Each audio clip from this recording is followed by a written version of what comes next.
All right, now we'll get to some Wyoming. I'm starting to watch some Wyoming film, so we'll get to Wyoming as the week progresses. Still finishing up some of the Alabama stats and some of the little nuggets from Alabama, but that'll lead us to our conversation about Wyoming and what Texas is going to do. I will say this. I think Texas will treat Wyoming like rice. Like they will basically empty the roster. Oh, yeah. Yeah, you're going to see. I think they'll try to play as many guys as they can. I believe their goal will be, like the Rice game, to see Arch Manning. Right? For Arch Manning to get some snaps. I don't know if he'll be able to throw it because maybe you'll be up big by then. I do think the goal is to see Arch. Remember, we didn't see him in the Rice game because, and Coach Sark said, hey, I planned on playing Arch, but it didn't work out. Rice had a long drive. That 9-minute drive. They had a long drive. That long drive took up too much time, and then we didn't have enough time to play Arch. Well, because everything didn't go according to plan. Didn't have the first half offensively you thought you were going to have. And then, as E just brought up, that 9-minute drive by Rice took a lot of time, ended up scoring a touchdown, their only touchdown of the game on that drive. So I do think if things go according to plan in this game versus Wyoming, they want to see Arch get some meaningful snaps. And, that's not going to blow his red shirt, obviously, because he still could play in 4 games and still not blow the red shirt. And I don't think they're going to get to those 4 games because you're about to hit conference play here in, second, unless you're blowing everybody out in conference play, which, hey, maybe that's the case, but I don't know if you'll be doing that. You'll be playing your frontline starters most of the time. But getting back to the Wyoming game plan, I will say this. Their quarterback is dealing with an injury. Ooh. Yeah, so he's day-to-day. Aren't we all? That's right. Act accordingly. But he's day-to-day. He's a running quarterback. He hurt Texas Tech with a lot of the quarterback run game. And as my man Jerry Hamilton talked about on our Longhorn live stream, you probably don't want to bring him back versus Texas, considering what they were able to do in the pass rush and, pressuring the quarterback versus Alabama. But we'll see. He is day-to-day. They also, Wyoming, to me, I don't think they're necessarily that deep. I do like their linebacking core, but I don't think they're that deep. I think Texas will be looking in this game to achieve 2 main goals. They want to play a lot of guys like they did in the Rice game, and I think Sark wants to run the football because he hasn't been satisfied with a consistent run game in either of the first 2 games. Correct. That's 100%. Right? Because the first game against Rice, nobody liked the first half the way Texas – the inability to impose your will on Rice without a strategic, tactical, or schematic advantage, because we know they didn't really prep for Rice in that way. But Sark said he was a little concerned that they couldn't move Rice around, that they couldn't dominate the line of scrimmage versus Rice. So, as he talked about, they probably went real hard in practice before the Bama week.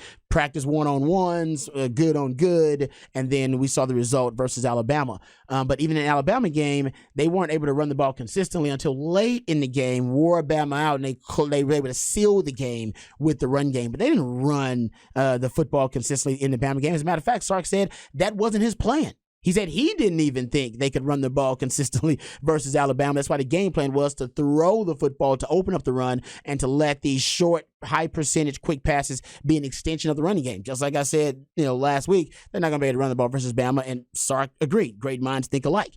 So in this game versus Wyoming, I think one of the main goals will be to infuse some confidence in the running game and try to get some consistency out of the run game.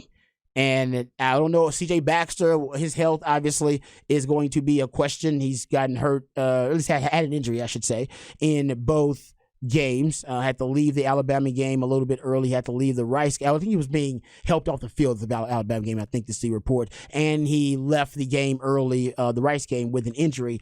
So it'll be interesting to see what the roles. I think he wants to define the roles of these running backs in the running game, but you can't do that if you don't have a consistent running game. Yeah, well, and the Rice game obviously they couldn't bully Rice. And you've talked about Wyoming having a really good set of linebackers. They do. Really good core linebackers that well, this should be, if you're Sark, you're like, hey, this is a good test, guys. This isn't Alabama. And they're a little bit better than Rice probably on defense. Let's see if we can hit them in the mouth and run the football here on a night game. I'm not sure they're better than Rice, actually. On defense? I'm not sure that. Well, I'm just not sure that overall they're better than Rice. And that's, I'm just saying, as a defense, remember we had who did we have on the show talking about Rice? The quarterback from, I forget his name. I apologize. We got to get it back. He went to Stony Point though, right? Yeah, I think you're right. No, I don't know if it was Stony Point. I forget his name. He played quarterback at a local high school. He played quarterback. Taylor McCart? Taylor McCart? Taylor McCart. Yes. Thank you very much. Taylor McCart. Okay, that's what it was. I apologize, Taylor. I should have remembered your name. I like the name. But he came on. Remember, he said, as a guy who follows Rice, as an analyst who follows Rice and went to Rice, he said he believed that that Rice had the best defense of the Mike Bloomgren era this year. And year 6. Vista Ridge, thank you very much, Texter.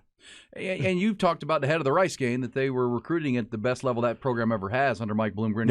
And it's year 6, right? Mm-hmm. And for Rice, right? Rice recruiting. Let's not get crazy. But, yeah, exactly. when you hold on to a coach for that long and he gets to stack some recruiting classes at his level, that you can be. But Wyoming, Craig Bohl's their coach, right? And we'll talk more about Wyoming as the week goes on. But I just remember you saying that their linebacker core is pretty darn good. So it is. I mean, if you're Sark, you use it as a test. Let's go see if we couldn't push bully Rice when they knew we were running. Let's see if we can get better in our run game, because as we've said over and over again, you're gonna need that run game. When you have an off night with Quinn, you got to play some bad weather down the road. You need the run game. You're going to have the defense, or it appears you're going to have the defense week to week. The special teams can be on point. But, that passing game can come and go sometimes. Yeah. And your quarterback can have an off day. But if you can establish the run, even if it's a committee, this would be a good time to start working on that and showing that you can flex and pick up where you left off in the fourth quarter against Alabama. Yep, no question about it. So I do, and the only thing, and we'll talk about this on the next behind the burnt orange curtain, there is something that could throw off my prediction that Texas is going to try to establish the run and establish a rushing identity, or an identity in the running game, I should say. So we'll get to that in the behind the burnt orange curtain. But I'm going to give these little nuggets about the Bama game, since we're basically putting the final, we're basically closing the chapter, right, on the Bama game this probably today, and then we're going to move on to Wyoming and do a lot of prep for Wyoming tomorrow, and we'll have full preview and breakdown. Also, little nugget, little sidebar. You know that Oscar Giles is on the coaching staff for Wyoming? I didn't know that. Yeah, Oscar Giles. Lifetime Longhorn. Yeah, I heard that last night, and I was like, I didn't think about that. Anyway. Let's get to these little nuggets. So Alabama, this is how dominant the Texas rush defense was in the final 3 quarters of that game. In the first quarter, Alabama was averaging over 6 yards per rush. They had 25 rushes for 42 yards for the rest of the game after the first quarter. That was concerning in the first quarter. It was. Isn't that amazing? Well, and as we analyzed on the end game, was maybe they felt like they were standing up and worried about the legs of the quarterback and not staying low and cutting it loose and getting after the run game. They were letting themselves get pushed around by that Bama because they were losing leverage. Once they shored that up and said, okay, we can handle Jalen Milroe with a spy. But we still got to go stuff this run, because they were getting 5-6 yards of carry, as you said, and they were pushing Texas. That ended after the first quarter. It did. And Bama, how about this little number? Average 0.8 yards before contact. Dang. That Texas defensive front was stout. So no question about it. Also, I love this little stat about Quinn Ewers. His time to throw, 2.1 seconds. His average time to throw versus Alabama, 2.1 seconds. That means that offense was operating on schedule. He was barely touched by the Bama defensive front. Did, I think, fewer than 3 pressures, 0 sacks, of course. That was probably as on time and on schedule as we've seen Quinn Ewers in that offense. And as Jerry Hamilton pointed out, you pointed out too, that was his 12th game. That was a full season of games where he's been in this offense, and maybe that was his his butterfly moment where you saw him go from caterpillar to butterfly. One more the nugget too before we get to the break here. Hey, my man Jeff Howe told me about this, and he's an offensive line guy, so he's always watching the offensive line. Hayden Connor, you remember the jump, the offsides by Alabama to end the game on 4th and 2, I believe it was, something like that? Mm-hmm. Go back and watch Hayden Connor, the left guard, on that play. Shout out to my man Jeff Howe, because he pointed out to me, and we talked about it on Longhorn Blitz podcast.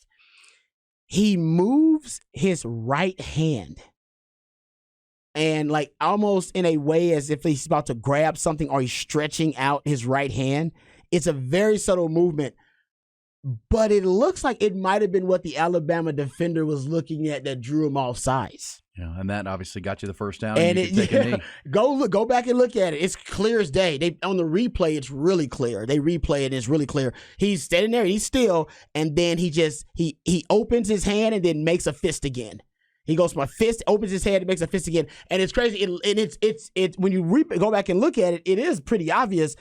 but it might have been what the Alabama defender was looking at when he like jumped off sides. He does that without moving his body. He didn't move his body at all. The body didn't move. So that's but legal, right? I believe so, yeah, because his body doesn't move. His helmet doesn't move. It's just his hand moves. It is a weird thing. Jeff Howe says he asked him about it, was it intentional or unintentional, and Hayden Connor did not want to give it away and reveal what it was. So that makes me think it was intentional. Right? If it was unintentional, you'd be like, oh, no, I didn't do that. I never did that. He clenches his right hand. T-Bone saw it too. He clenches. And I don't know. Like I said, he didn't answer my man Jeff Howe whether it was intentional or not, and Jeff asked him about it. So throwing it out there. If it was intentional, though, that shows the players are now involved in the chess match within the game. That would be beautiful. Jahdae Barron actually admitted his interception. He baited the quarterback because they ran that play earlier. That's the chess match within the game. You know, Quinn Ewers checking to that play when they're backed up, that deep ball to A.D. Mitchell. That's him. That's checking. That's players themselves making those executive decisions. Team IQ, football IQ. Yep.